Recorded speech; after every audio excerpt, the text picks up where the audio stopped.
হাই friends, মোৰ লগতে সংসাৰৰ সকলো মাকক হেপী মাদাৰ্ছ ডে জনাইছোঁ। মা মানে কি বস্তু?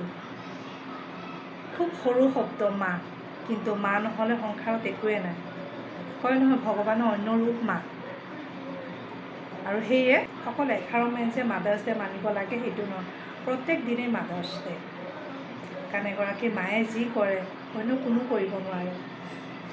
সেই সন্তান জন্ম দি তাক তুলি তালি ডাঙৰ কৰা আমিহে জানো ন।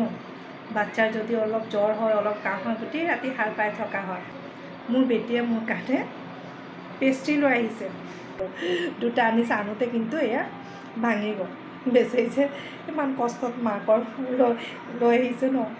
ল'ৰা ছোৱালী সৰু কিবা এটা দিলেও কিমান ভাল লাগে।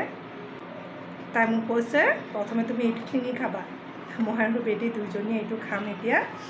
আৰু আজি আমাৰ দিন, আমি সকলোৱে আজি পূৰা হেপী থাকিব লাগে। বাৰু, সকলোকে মৰম চেনেহ মোৰ দি আজি ভিডিঅ'টো ইয়াতে শেষ কৰিছোঁ। Thank U.